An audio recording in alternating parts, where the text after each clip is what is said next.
Hello and welcome to Tuesday with Tracy. So I've got a little technique I'm going to share with you today, and it's take stencils. I have this particular one. I think it's from Sizzix that I have used for my example. So I'm just going to kind of run with it, and I'm not going to do this most basic. No, I take it back. I am going to do the most basic um stencil technique, but I'm going to use our magicals with it so you can kind of see. Most of the time with stencils, we like to color over them. Spraying works really well. I am using this masking tape because I found out earlier when I was doing a few samples to let dry that I really am a messy crafter and got stuff all over the place. So I am going to start by just taking masking tape and masking off this lovely stencil. And I have over here in my palette our latest set with Katie Petite that is gorgeous, called Been There. It comes out next week, April 7th, but I'm going to use it today so you can kind of see a little sneak peek of some of the colors. And to start with, I think I'm going to show you this technique that actually one of our designers, I believe it was Kate Palmer, could have been Martina, I'm not sure which one, but one of the two of those guys came up with this technique using these, for lack of a better word, stencil brushes. I know they're not originally. I got a whole set of them here in all different shapes and sizes just off Amazon to kind of play around with this technique. But I am really loving this big guy to use on the stencil because I happen to pick a big stencil. So this requires no water, dry paper, taped it on here. I am using a little pipette that I'm adding 1 drop to each little pile of powder that I just took out of the shaker, dumped on my little mat here. And I am going directly with this dry brush here. And I think I'm going to start with the green. And what I do, I don't know if this is great or not, but I just kind of mix them up here on my mat. And you can see that little bit of water gave me all kinds of color. And then I'm just kind of going to rub him on here, kind of create a pattern over the stencil. And obviously you can see here, you can go lighter and darker, which I think I'm going to blend in some of the other colors here, just so that we've got that variance of color. And then, being a new grandma, I have baby wipes here, which I am then just taking the baby wipe and kind of brushing off the little bit of excess along with my super clean handy towel, give it a little dry. And then I'm going to move on. I think I am going to go, oh, I didn't tell you the color name. This is All of the Way There. Beautiful. Then I think I'm going to do Amber Waves Maze, which is kind of a yellowy, tanny, just a cool color. Golden. I'm going to do him up in this kind of corner here. Obviously, you can play around with different colors. I'm going to let him blend in with the green a little bit here. And then I'm going to, I think I'm going to do the blue because he's just so pretty. That is Blue Sky View. I'm going to go in a little darker here, kind of blend in up. You do these colors however you want. If you don't like to have as much patterning or that much contrast, obviously go lighter. I'm pretty heavy-handed, which probably surprises no one who knows me. But and I'm just getting off all that blue here because what I'm going to go to next, which I know is totally opposite of what they tell you in school, I'm going to my last color is going to be the lightest color, which it shouldn't be, but it's just how I'm doing it today. So this is called This Old Path Pearl, And actually, I still must have a little green in my brush. So I'm just going to kind of create a little bit more interest with some of this old path pearl over the top. So that's it. That is the whole technique. And because you've rubbed it in, and you can see my technique was a nice, I didn't have a lot of pressure on it, but I do a little swirling movement. So taking all this off of here, look at how crisp and gorgeous that is. So she is perfect. And I did one a little earlier with the same colors, but kind of a different, lighter technique. And you can see I didn't use tape, and so it kind of did a little double up. But that is let's call it a dry brush technique, since the brush was relatively dry.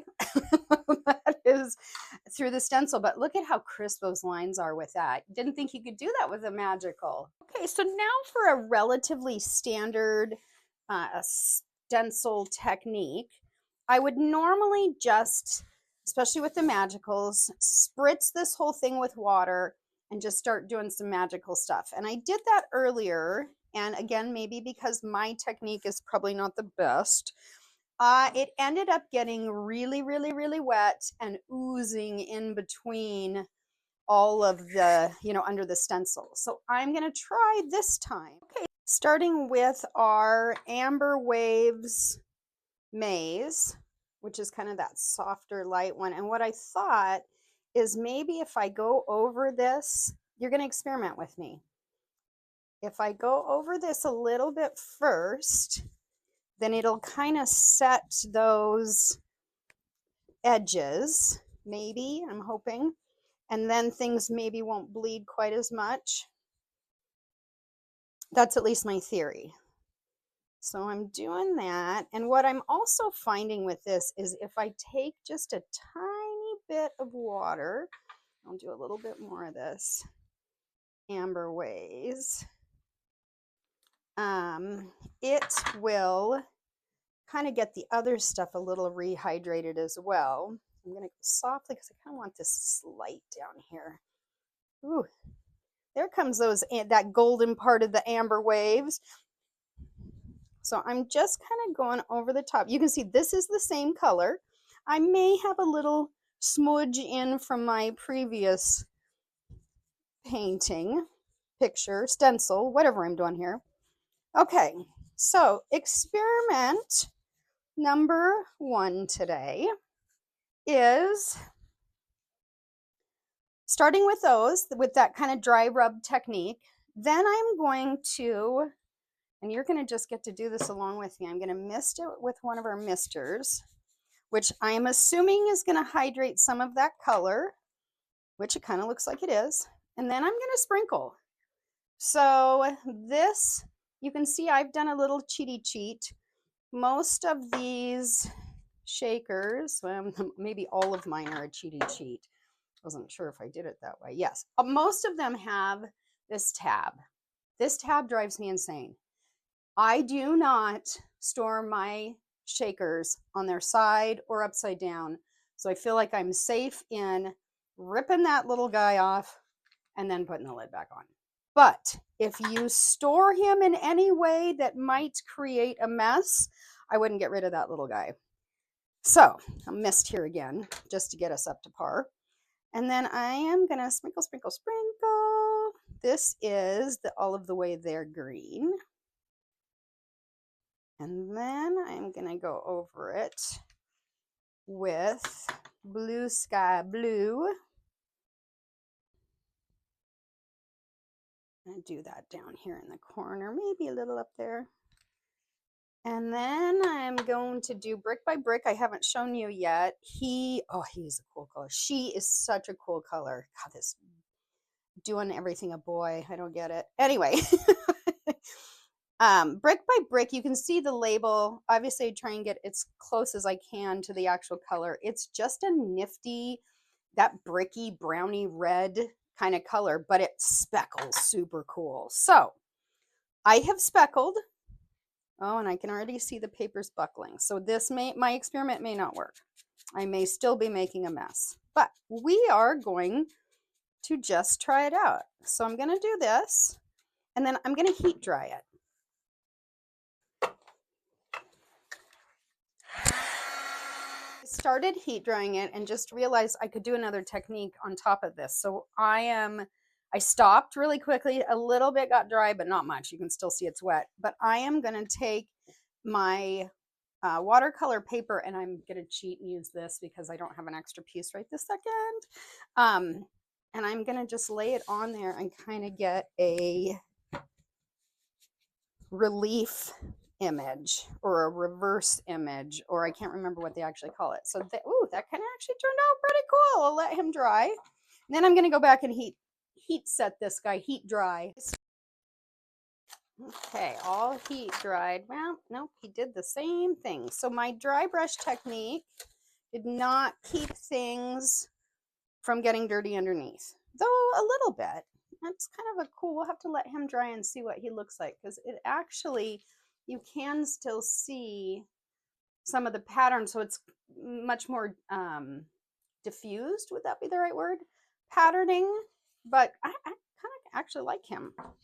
So that is technique 2. So now I'm going to try a similar technique, but I'm going to try it here with a smaller stencil, because I'm wondering if some of the oozing is just because that stencil is so large and has so many big open spaces. I'm going to try it here with this one that is a little bit more condensed. Don't look at how dirty my stencil is. You know I'm a dirty crafter. But I thought maybe this one would work out better. So we shall see. I am just taping it on here. The other thing I changed is, instead of using watercolor paper, which is what I had been using, I'm just using plain old cardstock on this one, thinking, well, maybe it has to do with the absorbency of the watercolor. So we're just going to try out all kinds of stuff. So again, I am just going to spritz him with a little bit of water just to kind of get him going. And I feel like I'm actually going to tap a little of it off, because I think that stencil getting wet might be part of it. I don't know. It just could be me. So then after that, I think I'm going to do a sprinkly technique again. I'm just going to sprinkle, sprinkle, sprinkle. This is this old Path Pearl, which actually is such a cool color. It rainbows out pretty spectacularly, even though it looks like it's going to be kind of a color. It's pretty cool. Now, obviously, because my dirty stencil is there, you can't really see it yet, but I'm going to do that. And then I think I'm just going to kind of tap in here. You're along the ride with me today for a little experimenting, because I want to make this stencil thing work. So I do love a stencil. I love the patterning it makes. This kind of gives a little more visual. Okay, so I kind of did a pat, pat, pat. I can tell, you can see here, my paper's gotten pretty wet under here. So I'm going to kind of just keep a pat in there, and I'm not going to add any more water to it. So now I'm going to try a little of the olive the way there. A little sprinkling in here. And then I think, kind of feeling like I just want to do Amber Waves Maze, because, oh, I've still got that little guy on there. Kind of like the idea of just a couple of those colors. So there's that guy. And then I'm going to use our little mister only because he's really fine mist compared to our sprayers. So I feel like he might not get things so saturated. I could be totally wrong. And I'm going to yank this off right away so that it doesn't sit there with all the wetness on it. Maybe I'm going to yank it off here.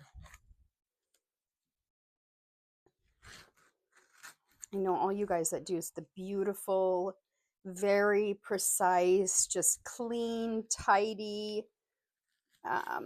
creations are probably just having a coronary at my mess. But I appreciate you in your tidy crafting.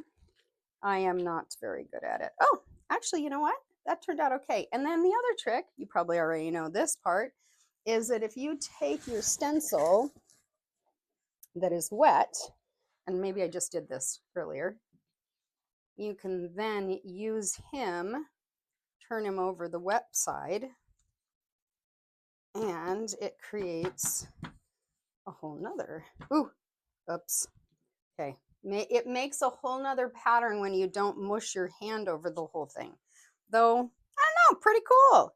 So there you have it. That's Lindy's Magicals with a stencil, specifically to show you the dry rub technique.